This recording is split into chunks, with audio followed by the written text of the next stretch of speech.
Les deux pays premiers que tu as cités, la Côte d'Ivoire et Gabon, là, quand ils ne voient pas un Français, ils ne respirent pas bien.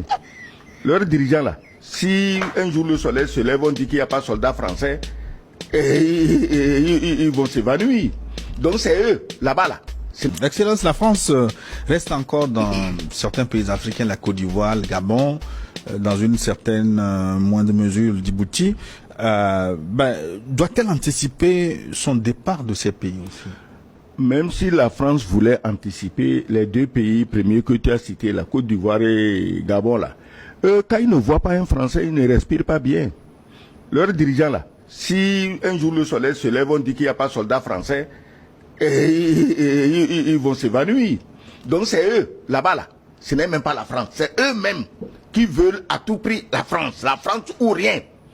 C'est pourquoi ils sont si en courroux contre les pays du Sahel qui sont contre la présidence militaire française. Parce que je dis, mais comment les Français, c'est le paradis. L'armée française, c'est le paradis. On ne comprend pas que vous n'aimez pas le paradis. Mais gardez votre paradis. Donc, les deux pays là, maintenant, Djibouti, là, c'est une autre paire de manches.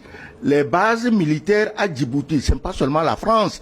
Il y a les Américains, il y a les Chinois. Il y a un peu tout le monde. Il y a les Anglais, il y a même les Turcs, il y a tout le monde. Mais là-bas, des bases françaises sont installées sur des contrats précis.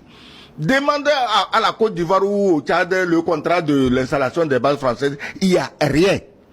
Quelqu'un reste à Paris, téléphone, on t'envoie les militaires, allez, tu leur donnes 25 000 hectares, ils s'installent, point tiré bas.